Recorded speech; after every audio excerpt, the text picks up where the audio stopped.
अस्सलाम वालेकुम everyone, this is Mian Akbar. Hope सब लोग ठीक होंगे और मेरी वीडियोस आपको पसंद आ रही होंगी।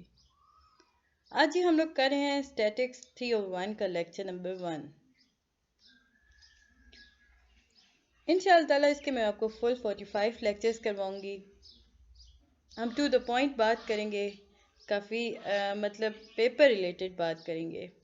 कुछ भी हम खुद से ऐड नहीं करेंगे। हर चीज़ हैंड आउट से होगी और हर चीज़ पेपर पॉइंट ऑफ व्यू से इम्पॉर्टेंट होगी। आप जब मेरी वीडियोस देख के प्रिपरेशन करेंगे तो इंशाल्लाह ताला आप लोग A+ ग्रेड लेंगे और उसके बाद आपको किसी और हेल्पिंग मटेरियल की ज़रूरत नहीं रहेगी। तो चलिए जी अपनी वीडियो को स्टार्ट करते हैं। What is statics? शुरू में हम जब स्टैटिक्स की बात कर रहे हैं तो हमें पता होना चाहिए कि स्टैटिक्स है क्या। ये वो साइंस है जो कि हमारी मदद करती है किसी भी चीज़ का कंक्लूजन निकालने के लिए। अब वो कोई भी चीज़ रियल डेटा हो सकता है, यानी कि हम कह सकते हैं कि डिफरेंट फिनोमेनाज होते हैं जो कि रियल डेटा पे बेस कर रहे होते हैं, और ये जो फिनोमेनाज जो रियल डेटा पे बेस कर रहे होते हैं ना, ये एज अ सैम्पल बेस लिए जाते हैं। ये सारा प्रोसेस स्टैटिक्स कहलाता है। ये स्टैटिक्स को हम डेटाबेस रिसर्च के टूल भी कह सकते हैं। क्वांटिटेटिव एनालिसिस इसे कहा जाता है। इसके कौन नाम है जी? Quantitative analysis. या यूँ कह लें कि ये जो जिसके अंदर जितनी भी डिसिप्लिन हैं जिनके अंदर साइंस यूज़ हो रही होती है ना, वो स्टैटिक्स पे काम कर रहे होते हैं। For example agriculture, anthropology, astronomy, biology, geology, genetic, medicine, psychology etcetera. इसे देखते हुए हम कह सकते हैं कि A to Z, यानी कि जितने भी सब्जेक्ट जिनके अंदर साइंस चल रही होती है या जितने भी डिसिप्लिन्स जिनके अंदर साइंस चल रही होती है, वो सारे के सारे स्टैटिक्स में आते हैं। अब ये जो डिसिप्लिन होते हैं इनकी हम नेचर्स देख लेते हैं जी। ये जो नेचर ऑफ डिसिप्लिन है ना, ये आजकल के अगर हम बात करते हैं कि डेवलप कंट्रीज़ के अंदर, तो ये काफ़ी एक्टिव मूवमेंट दिखाती है स्टैटिकल लिटरेसी। सबसे पहले हम बात करते हैं डिस्क्रिप्टिव स्टैटिक्स। अब डिस्क्रिप्टिव स्टैटिक्स है क्या? जब हम कोई डेटा कलेक्ट करते हैं, फिर उस डेटा को हम समराइज करते हैं, डिस्क्राइब करते हैं, फिर समराइज करते हैं। ऑन द थर्ड फॉर्म हम उसे कंपाइल करते हैं। आफ्टर कंपाइलिंग वो एक टेबल क्रिएट होता है, लाइक बार चार्ट, मतलब पाई चार्ट हो गया, ये सारी चीज़ें। तो इस जैसा वो बन जाता है।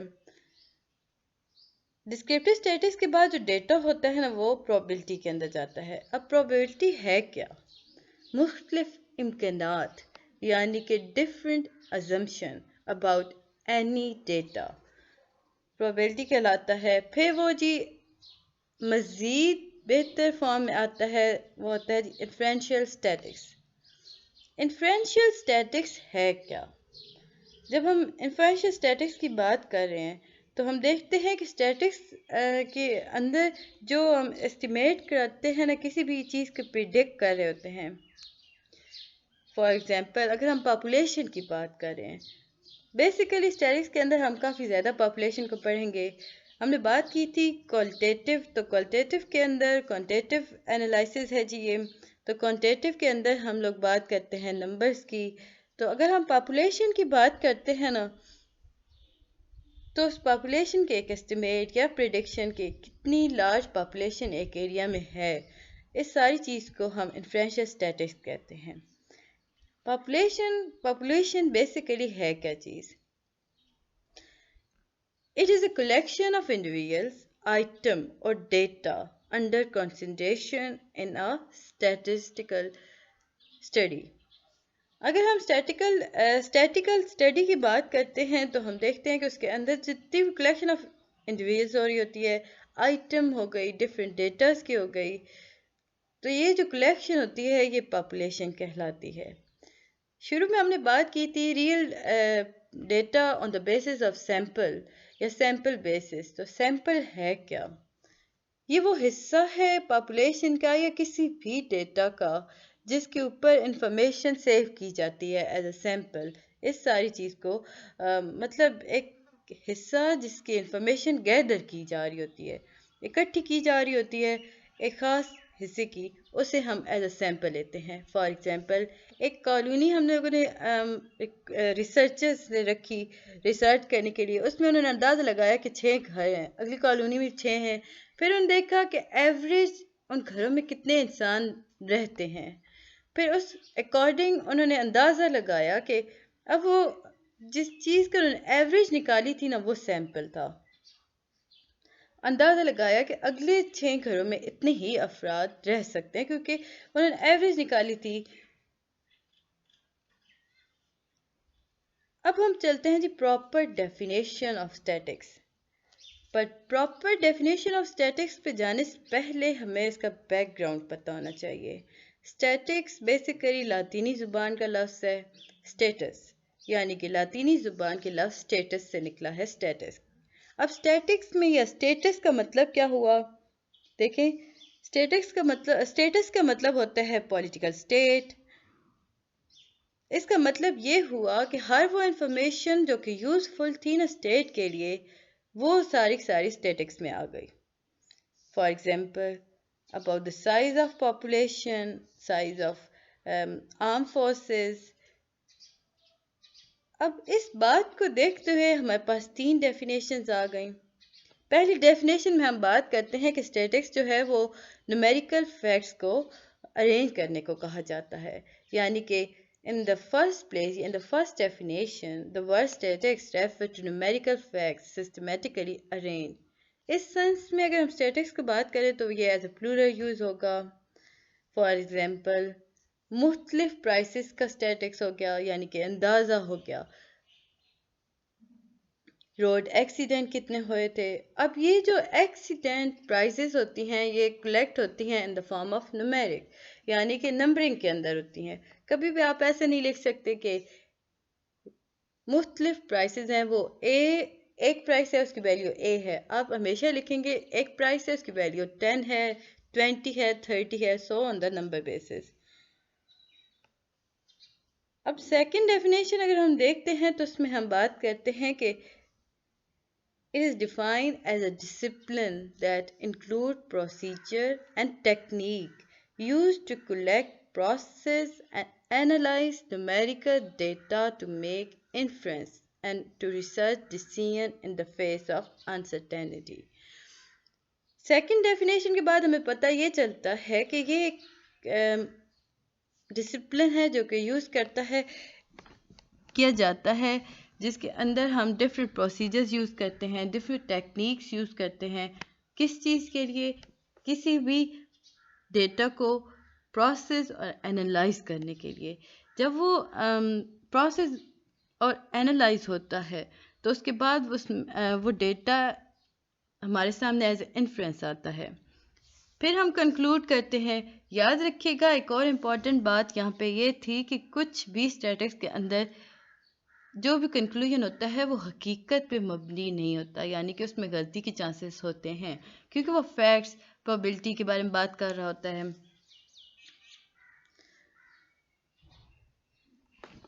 वही बात यहाँ पे बताई गई थी कि we conclude real life problem in scientific way statistics it deal with characteristics size hence every field of life, यानी कि हम यहाँ पे बात कर रहे हैं कि जितने भी रियल लाइफ प्रॉब्लम हैं जिनके अंदर हम साइंटिफिक वे के अकॉर्डिंग सॉल्यूशन ढूंढ रहे होते हैं, वो सारे के सारे स्टैटिक्स कहलाते हैं।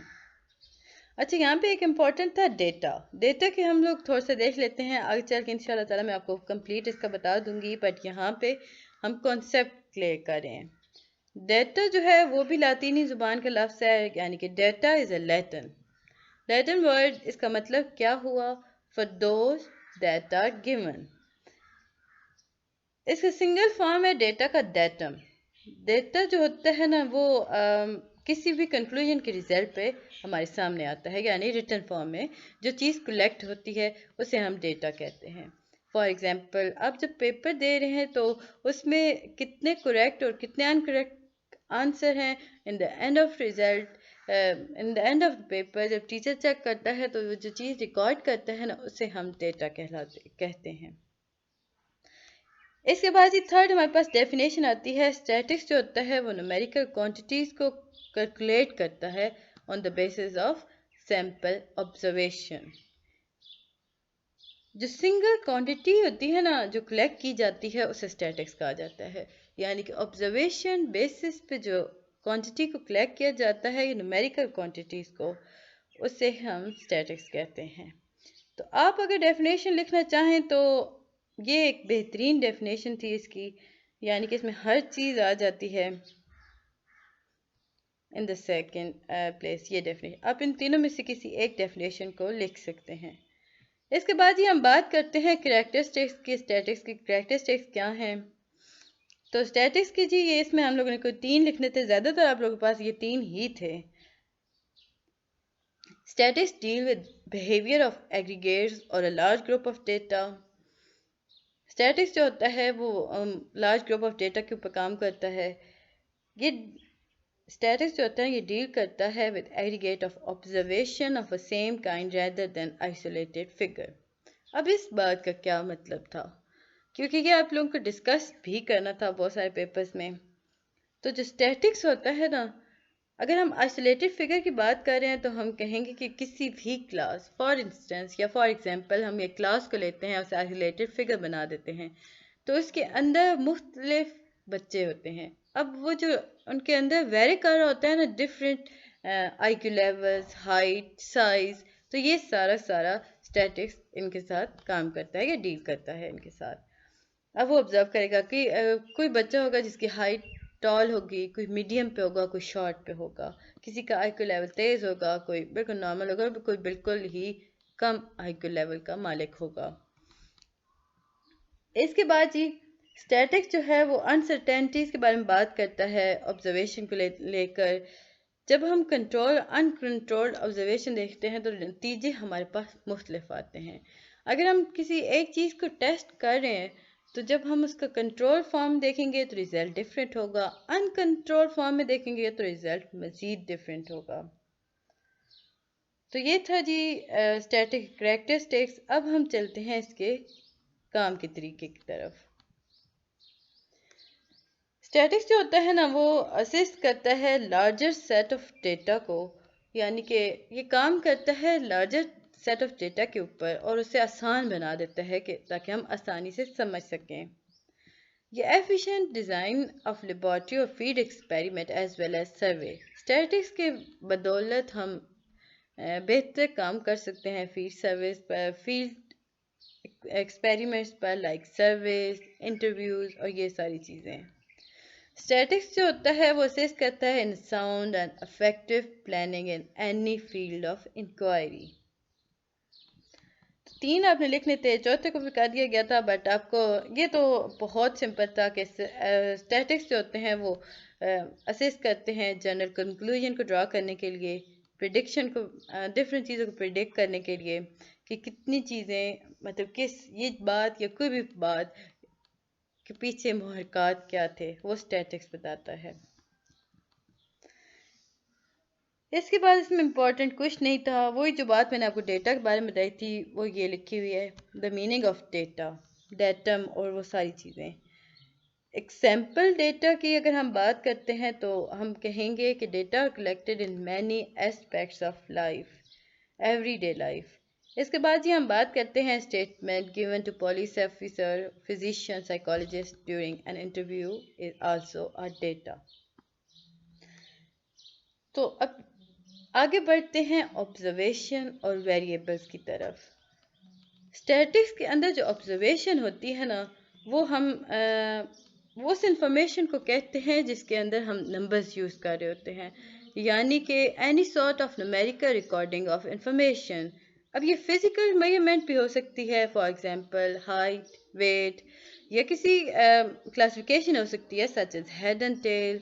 आंसर्स हो सकते हैं यस और नो। वेरिएबल्स जो होते हैं ना ये वो क्वांटिटी होती है जो कि वेरी करती है फ्रॉम वन एंड अनदर, यानी कि किसी भी चीज़ की कैरेक्टरिस्टिक्स जो कि वेरी कर रहे होते हैं ना इंडिविजुअल टू और एन ऑब्जेक्ट, या एक दूसरे से डिफरेंट हो रहे होते हैं, अब वो कोई इंडिविजुअल भी हो सकता है, कोई ऑब्जेक्ट भी हो सकता है, वो वेरिएबल कहलाता है। इसके बाद ये क्वांटिटेटिव और क्वालिटेटिव वेरिएबल्स क्या हैं? आगे बढ़ने से पहले काइंडली मेरे चैनल को लाइक सब्सक्राइब ज़रूर कर दीजिएगा, वीडियो पसंद आती है तो कमेंट भी कीजिएगा। अच्छा, एक और इम्पॉर्टेंट बात, बेल आइकन को ज़रूर प्रेस कीजिएगा क्योंकि मैं इसके आपको 45 लेक्चर्स कंप्लीट करवाऊंगी। मिड और फाइनल टर्म आपका कंप्लीट हो जाएगा बहुत आसान तरीके से। सो जब आप बेल आइकन को प्रेस करेंगे तो आपको आने वाली वीडियोस के नोटिफिकेशन आसानी से मिल जाएंगे और आपको ढूंढना नहीं पड़ेगा। तो चलिए जी वापस वीडियो की तरफ आते हैं। क्वांटिटेटिव और क्वालिटेटिव वेरिएबल्स। क्वांटिटेटिव वेरिएबल्स क्या वेरिएबल्स होते हैं? ये वो वेरिएबल्स होते हैं जिनके अंदर हम नंबर्स को यूज़ करते हैं। याद रखिएगा, क्वांटिटेटिव के अंदर नंबर्स यूज़ होते हैं, क्वालिटेटिव वेरिएबल्स के अंदर नॉन नंबरिकल्स होते हैं, यानी कि नंबर्स यूज़ नहीं होते, अल्फ़ाबेट्स यूज़ हो रहे होते हैं। इसके बाद जी हम चलते हैं कॉन्टिन्यूस और डिसकॉन्टिन्यूस वेरिएबल्स। डिसकॉन्टिन्यूस नहीं है गाइस, यहाँ थोड़ी सी मिस्टेक हो गई, डिस्क्रीट और कॉन्टिन्यूस वेरिएबल्स हैं।